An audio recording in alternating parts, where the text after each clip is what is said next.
Membership বাতিল করতে হবে না, মেম্বারশিপ বাতিল করতে হবে, মেম্বারশিপ বাতিল করতে হবে। মেম্বারশিপ বাতিল করা হবে।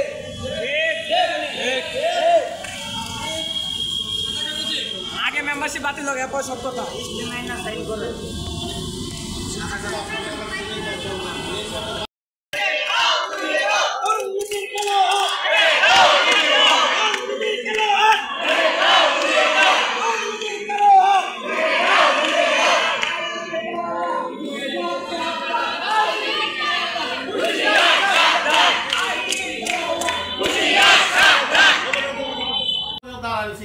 আমি দেখতেছি আমার কাছে ভালোই লাগতেছিল। এই ঘটনাটা কখন ঘটলো আমি ওই ভিতরে বসছি, আমি খেয়াল করি নাই। বিষয়টা হলো এটা যেই করুক উই আর সরি, আমরা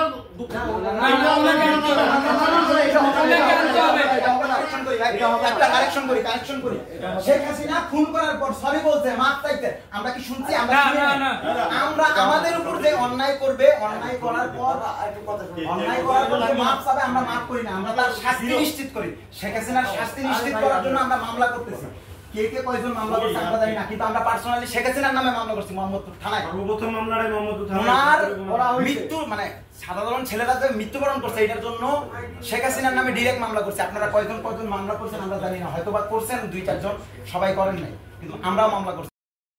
যে ঘটনাগুলো ঘটেছে এগুলো কিন্তু আমরা আশা করি যখন আমরা আইটিভিতে সামনে আসছি সাথে সাথে আনসার বাহিনীর আমাদের ক্ষেত্রে লাগিয়েছি। যখন আমরা ঢুকি তখন আমরা বের হই, এখন আমরা চলে যাও, যখন আমরা যাবো তখন আমাদের সিনিয়র ভাই এবং সিনিয়র আপুদের গায়ে হাত কেন তোলা হবে, তাদের গায়ে হাত দেওয়া হয়েছে, তাদের সাথে মিসবিহেভ করা হয়েছে। এটা তো আমরা আশা করি নাই আইটিভিতে কোনো রাজনীতিবিদ থাকবে না, তারপর এখানে কেন রাজনীতির আলোচনা করা হবে? এখানে তারা প্রকাশ্য ক্ষমা চেয়েছে এবং আমরা এই মেম্বারশিপের পতন চাই। আমাদের সামনে প্রকাশ্য পদত্যাগ করতে হবে, যদি পদত্যাগ না করে প্রত্যেকটা সকল পলিটেকনিকের স্টুডেন্ট এসে এই আইটিভি ঘেরাও করবে। অটোমোবাইল লাস্ট ইয়ারের একজন স্টুডেন্ট আজকে যখন আমাদের ভাইয়েরা আইটিভিতে প্রবেশ করে তখন আমরা এর কিছু ছেলে প্রত্যেকটা ইনস্টিটিউট থেকে 2 জন করে আমরা শিক্ষা মন্ত্রণালয়ে যাই এবং সচিবদের সাথে মহাসচিবদের সাথে দেখা করি। তাদেরকে আমরা বিভিন্ন দাবি পেশ করি এবং তারা আমাদেরকে অনেকটা পজিটিভ উত্তর দেয়, কিন্তু তার এখন পর্যন্ত কোনো প্রমাণ পাওয়া যায়নি। তারপর আমরা যখন আইইডিবিতে যখন রওনা দিই তখন আমরা দেখি যে আমাদের ভাইয়েরা সবাই ভিতরে বসে আছে এবং কে জানে বিভিন্ন ধরনের কথা বলতেছে। আমরা মনে করি যে তাদের সাথে কোনো কিছু ভালো উদ্যোগ বা তাদের কিছু বোঝানো হইতেছে। পরে শুনলাম যে তাদেরকে নাকি মানে বিরুদ্ধে কথা বলা হইতেছে। প্রথমে যখন তারা এখানে প্রবেশ করে আনসার বাহিনী এই আইডিইবি এটা ছাত্রদের জন্য ডিপ্লোমা হোল্ডারদের জন্য উন্মুক্ত, আমাদেরকে বাধা প্রদান করে। আমরা ভিতরে প্রবেশ করার পরে আমরা ভিতরে প্রবেশ করতে সক্ষম হই এবং এইখানে আসে আমরা দেখি বিএনপির একটা বড় একটা পোস্টার লাগানো থাকে। আমার ছাত্র ভাইয়েরা প্রশ্ন করছে এখনও কোনো রাজনীতি দল আসে নাই, এটা কি কোনো রাজনৈতিক সংস্থান বা এটা রাজনীতির কোনো কেন্দ্রবিন্দু, যার কারণে তারা বিএনপির পোস্টারটা একবার খুলাইছে, পরবর্তীতে এই পোস্টারটা আবার লাগানো হয়েছে। তখন তাদের সাথে এইখানকার কিছু মেম্বার, একজন মেম্বার নাম বাবলু বাচ্চু, সে কী করলো এখানে আসলো এবং ছাত্রীদের সাথে ধস্তাধস্তি করলো, মেয়েদের গায়ে হাত তুললো। পরবর্তীতে আমরা তখন আন্দোলনটা ব্যাপকভাবে তুলে ধরি এবং তার সাথে দোতলায় আমরা মিটিংয়ে বসি। তারা আমাদের কাছে ক্ষমা চায় এবং তারা পরবর্তীতে আসে জনসম্মুখে ক্ষমা চায় এবং তাদেরকে আইডিইবির মেম্বারশিপ বাতিল করতে হবে। এটা আমাদের ছাত্রদের দাবি।